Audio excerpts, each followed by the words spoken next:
What's up, everyone? It's Kevin here. What? VaginaCon. I will honestly get that down maybe in the next month or two.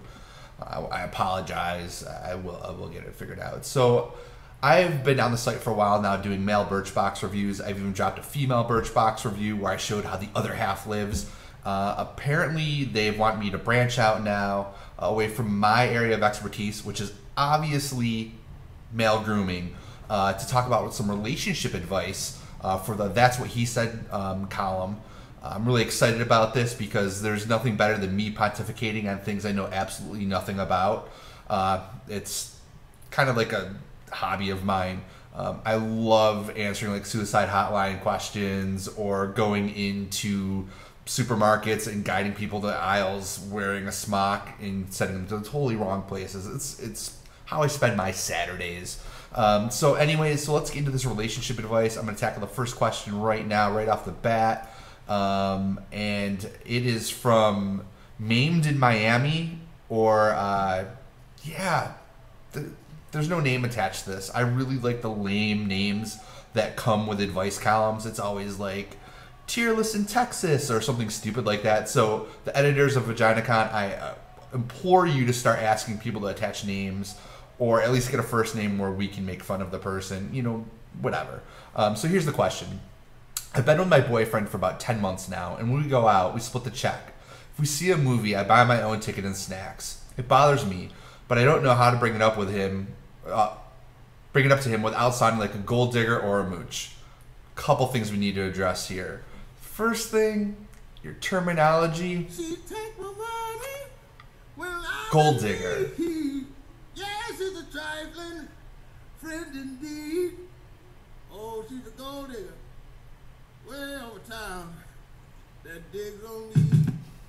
I was gonna break it down there for you, but I didn't want to get you guys all excited, be like Magic Mike, but with a guy that's fat and balding, whatever. So yeah, gold digger. I don't think you can classify having someone buy you a box of popcorn and a movie ticket as being a gold digger. Being a gold digger has to hit on a few things. One, expensive jewelry. B, a luxury, or two, B, whatever, C, 10. A luxury place, a car, breast implants, or an expensive piece of clothes that's made out of a dead animal, probably a fox or a mink. If none of those criteria are checked, you're not a gold digger. A box of nerds does not make you a gold digger at all. Secondly, who the fuck are you dating that 10 months into a relationship, they're not paying for anything? You know, it's something I get. You know, the one problem I see is if someone paid something all the time and you're like, hey, you know, I have my own money. I'm part of this relationship too. You shouldn't have to pay all the time. Or if you're paying all the time and they're like, oh, he's lazy, he doesn't have a job, whatever. But you know what? If you're 10 months in and he's not paying, that's kind of classless, actually. You know, it's something where, as an old-fashioned guy, I always pay at least the first 3 or 4 dates.